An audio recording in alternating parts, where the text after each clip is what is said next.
చాలామంది stress feel అవుతుంటారని మనం అంటాం, కానీ వాళ్ళు స్ట్రెస్ ఫీల్ అవడానికి రీజన్ మనం అనేటువంటి విషయం మనం తెలుసుకోవాలి.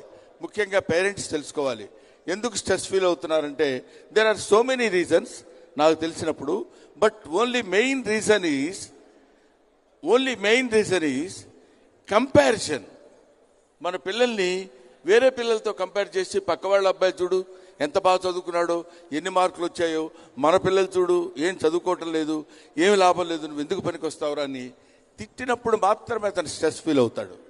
అలా కాకుండా అతన్ని తను చదువుకోమని మీరు కొట్టినా ఫీల్ అవ్వడు, ఇంకేదైనా చెప్పినా ఫీల్ అవ్వడు. కానీ ముఖ్యంగా కంపారిజన్ చేసి చెప్పినప్పుడు మాత్రం చాలా చాలా చాలా ఫీల్ అవుతాడు.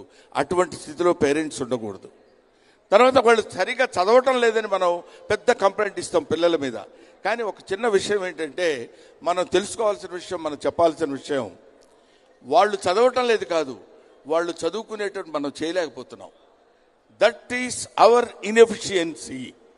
వాళ్ళని ఎంతో జాగ్రత్తగా ఓపికగా చేశారు కాబట్టి చదువులో వాళ్ళు ఉత్తీర్ణులు కావడానికి, గొప్పవాళ్ళు కావడానికి ఎంతో పేరెంట్స్కి సహనం అవసరం.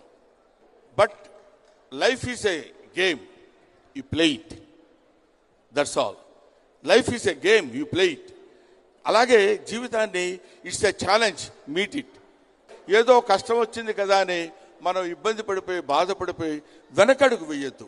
Go head.